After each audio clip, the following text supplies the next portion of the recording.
Our hearts beat to the city streets. We began to feel the fire. G'day. G'day. Thanks for stopping by. Thanks for joining us. Well, we are off on a bucket list road trip this time. We cannot wait to share this one with you. We are heading west.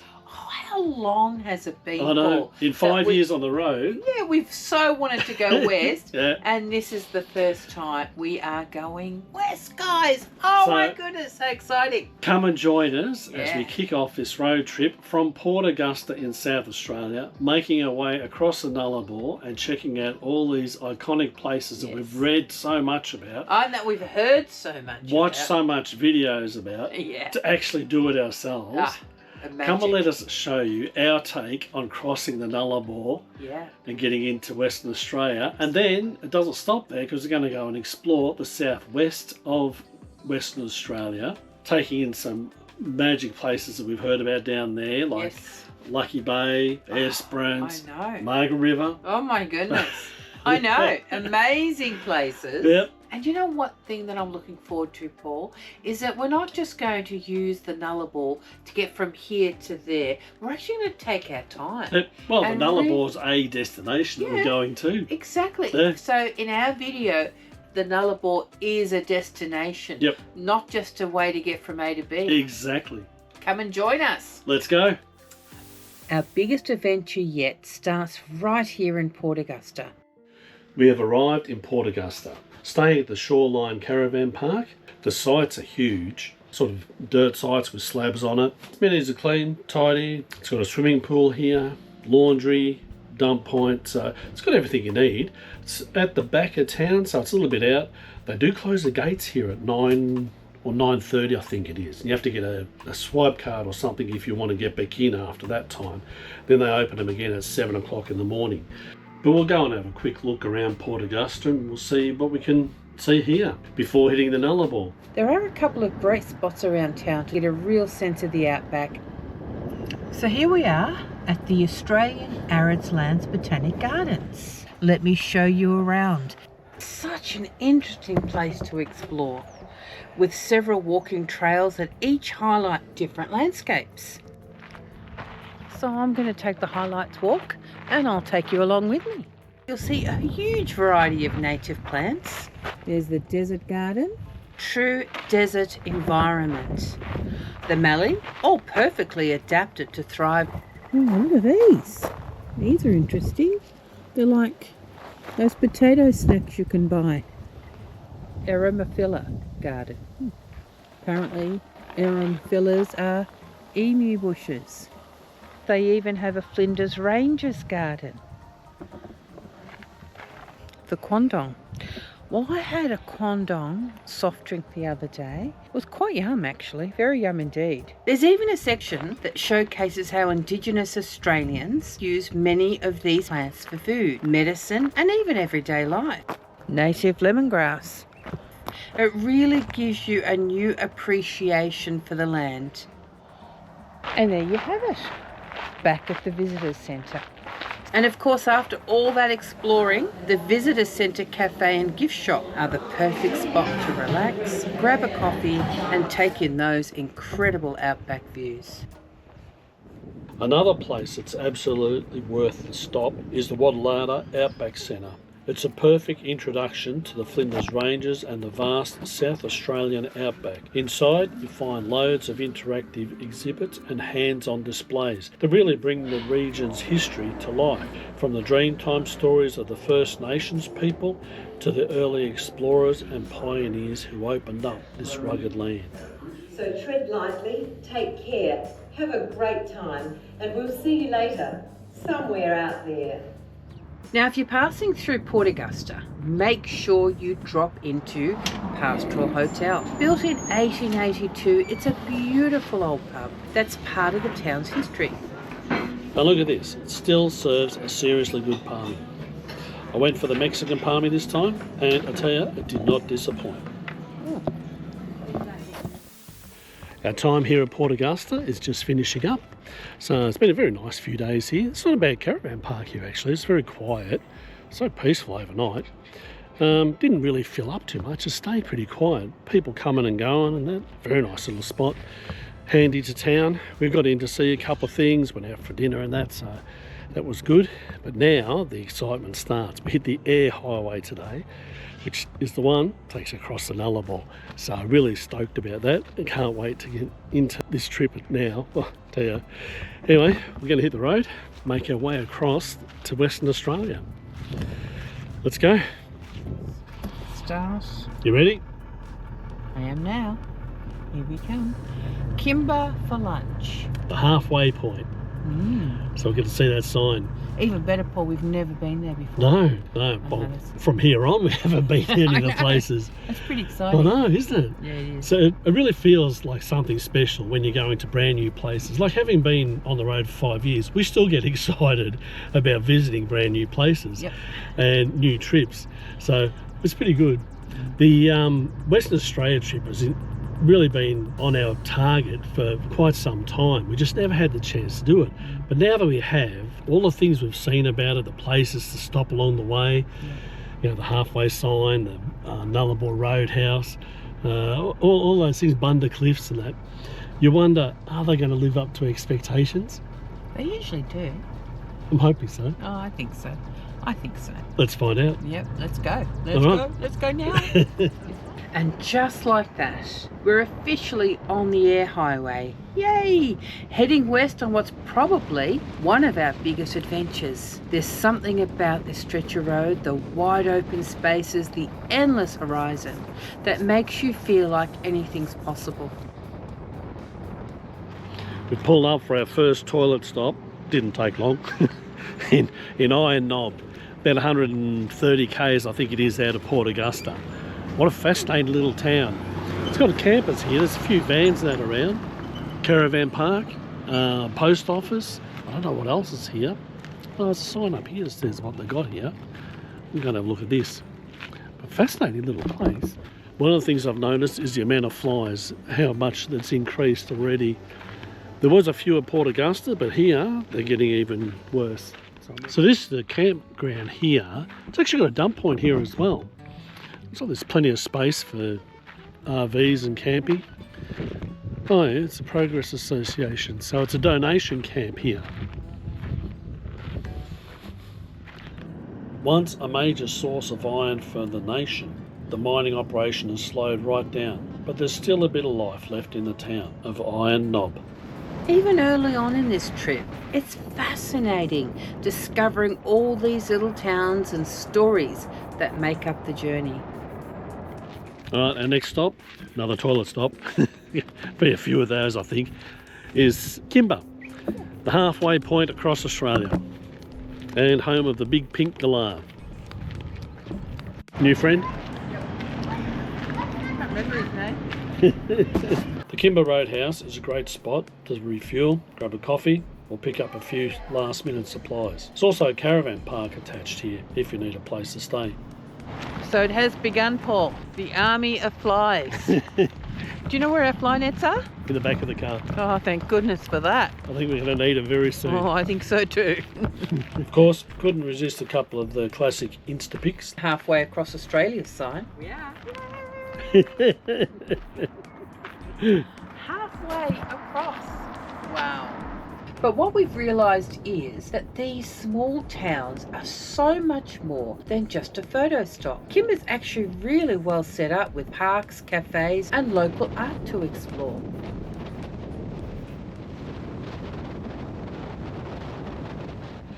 So we pulled into Ceduna for the night, and someone recommended to us to actually try the showgrounds. $20 for the night, power and water, or $10 for an unpowered site. They got amenities and shower block. They've got dump point. So I'll tell you, it's brilliant value. For $20 to get that out here is pretty good. The little town of Ceduna, to its credit, is very neat and tidy. So like it looks like quite a historic town with all these old buildings and that, but it's really well cared for and looked after.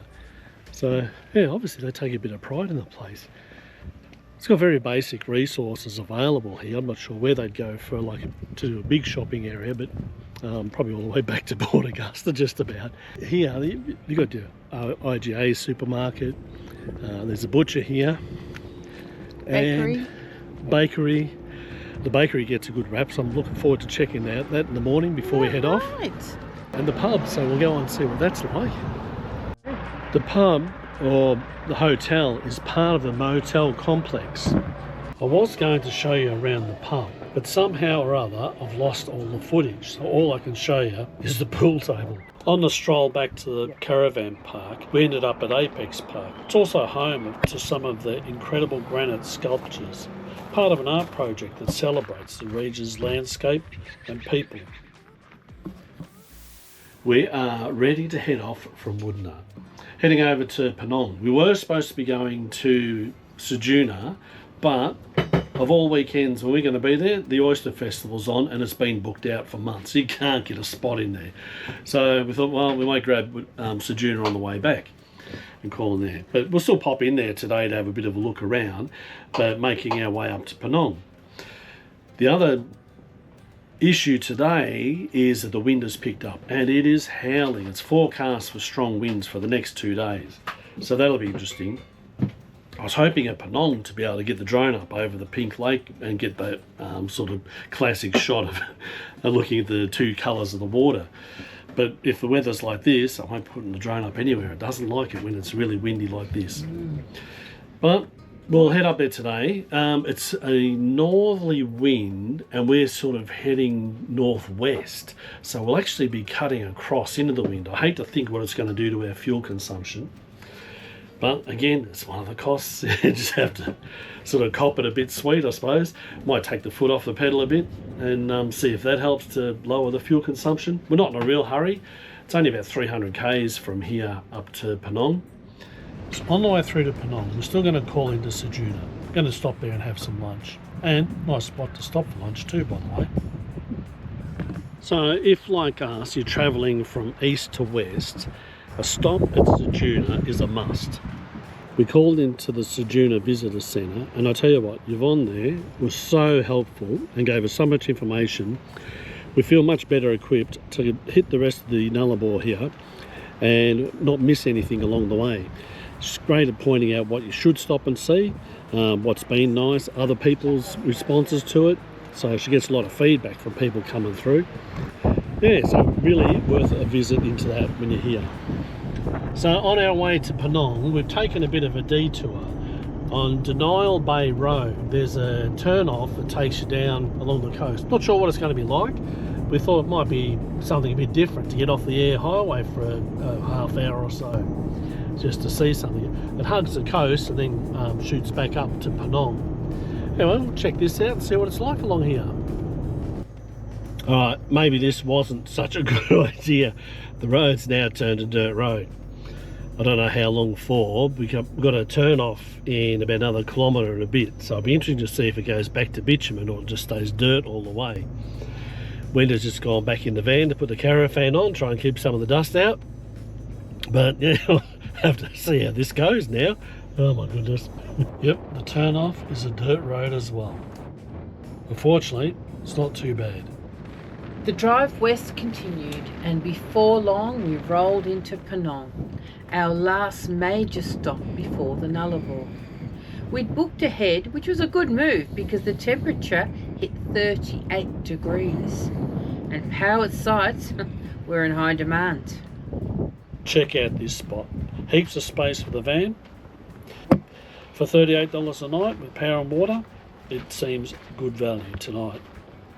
Nice amenities here, laundry, camp kitchen, and just a short walk to the pub. Always good. Penong Caravan Park is one of the friendliest parks we've stayed at, and the owners, Mick and Jen, certainly go out of their way to make you feel welcome. One of the things we've already found invaluable for this trip is this map, the Nullarbor map. We got it from Ceduna, and Yvonne out there guided us through it. And she's marked on the map here all the different places that she recommends and she gets good feedback about. So yeah, definitely stop in and grab one of these. So one of the must-sees when you come to Penong is the Pink Lake. It's about 15 k's out of Penong on a dirt road. But everyone says You need to go and see it. Apparently it's quite magical. You've got that strip of road in the middle with the pink lake on one side and a blue lake on the other. So we're really keen to go and get our Instagram shot down there of a car driving across that little track. We've also heard that while we're down there, you're not far from the coast, and it's apparently very picturesque down there, so we're going to go and check that out for the day. And here we are, driving across the Pink Lake, that iconic drive. Alright, so the lake wasn't pink, so I don't know what happened to it. All the pinkness has gone out of it. We heard somewhere because there's not enough water around or something that They didn't have enough rain. it hasn't gone pink for whatever reason. Anyway, it is still spectacular though.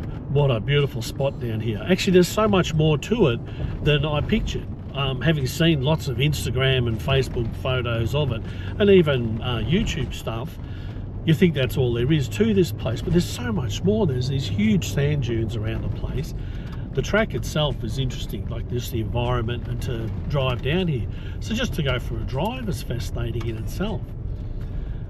Even besides the pink lake, that's not quite pink today. But anyway, still, I think you'd have to agree, it's pretty picturesque.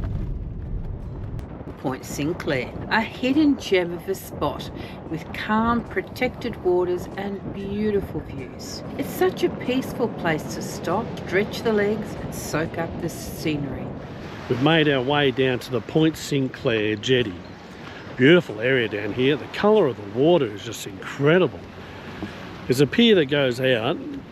I don't know what fishing would be like here, but I'll tell you what, it's a good way to pass a couple of hours along here. The bird life, very pretty. The coastline here is just incredible. I just can't get over the colour of this water. It's just turquoise blue. Beautiful spot. There's nothing else down here. They've got the picnic area down here. It doesn't appear to be any public toilets. I'll check it again, but I can't see anything so far. But the coastline, oh, just incredible. Beautiful. I don't know if any of the footage here will capture how spectacular it looks, but yeah, definitely worth a visit. It's only about another 15-20 minutes on from where the Pink Lake was. You've got the contrast of the turquoise waters, the white sand hills, and then the green and sandy dunes with the waves crashing up against the rocks. It's just a perfect mix. Beautiful spot. Yeah. Can you imagine this though, Paul, on a sunny day? Oh, imagine, it'd just pop, wouldn't it? Oh, I tell you, it'd be you know, incredible. I'm hanging to have a fish here. Mm. Maybe on our way back, we can come down here for a fish. Mm. What do you reckon? Yep. I'll have to check out the South Australian fishing requirements. Isn't that a great idea? What do you reckon? A bus stop out here. Fishing, just to go like this. You're out of the sun and out of the wind. I like it.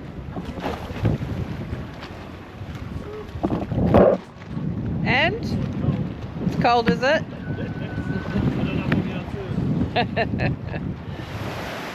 But it is a great spot to sit and enjoy some morning tea. Well, there you go. There is toilets here. Just a long drop toilets, but it's toilets. It's all the same. On the way over here to the jetty, we went past the turn-off to Cactus Beach and thought that might be worth a look on the way back. Camp area and visitors car park. Oh, good. There's basic bush camping available here, about $20 a night, with showers and toilets. Now this is Cactus Beach, one of the most famous surf breaks in Australia. It's known for its world-class left and right-hand reef breaks that attract surfers from all over the world. The coastline here is wild and dramatic. Turquoise waters, bright white sands, and that raw, untouched beauty.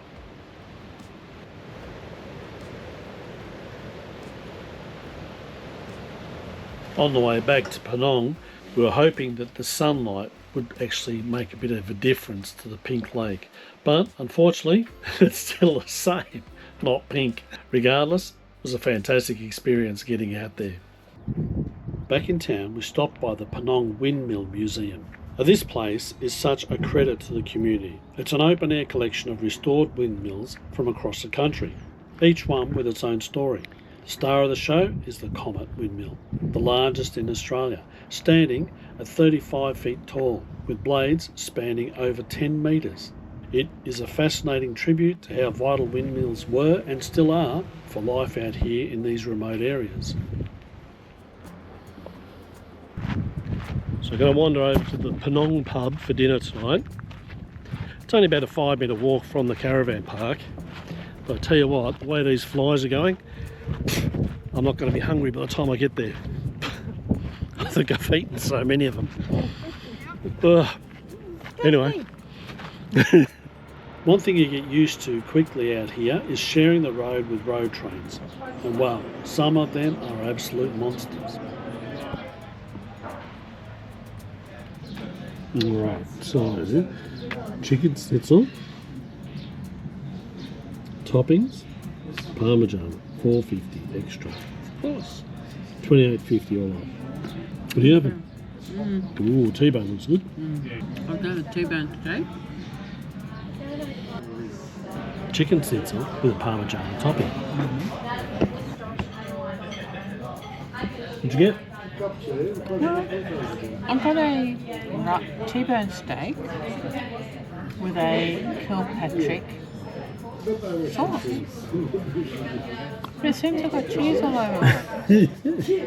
Kilpatrick sauce is usually bacon and Worcestershire sauce, not ham and cheese. Anyway, all good. The steak part was nice. And the Parmi was excellent. Well, we just spent a couple of nights here at Penong, and I've got to say, Penong is a town of surprise. I did not expect to see so much to do around here. You really got to put on your list if you're coming out along this Eyre Highway and stop here, even for a couple of days. There's so much to do and see around here that it's worth a visit in itself. Anyway, today we're off to Head of Bite. Check out, it's a bit overcast, there's a fair bit of rain been around, so I don't know we're going to see too much, but we can go to the camping area and hope that the sun comes out tomorrow, and then we'll give it a shot of have a look at the bite. Hopefully there's some whales around. Anyway, we'll get down there and have a look. Well, Paul, Well, Wen, what a beginning to a Nullarbor adventure. what an amazing start. It really, really is. I mean, it's more than I even imagined it could be. And this next leg is going to even take it to the next level. Yeah, yep. So hopefully you can come and join us next time as we continue across the Nullarbor. We're going to be taking in Head of Bite, try and get some whale watching in, the Nullarbor Roadhouse, and Well, whale watching. what there is to see around there. And finishing it off with one of the most spectacular places in Australia, the Bunda Cliffs. Oh, yeah, absolutely. Oh, can't wait to share that with you. Yep. Thanks for stopping by. Bye for now. Bye.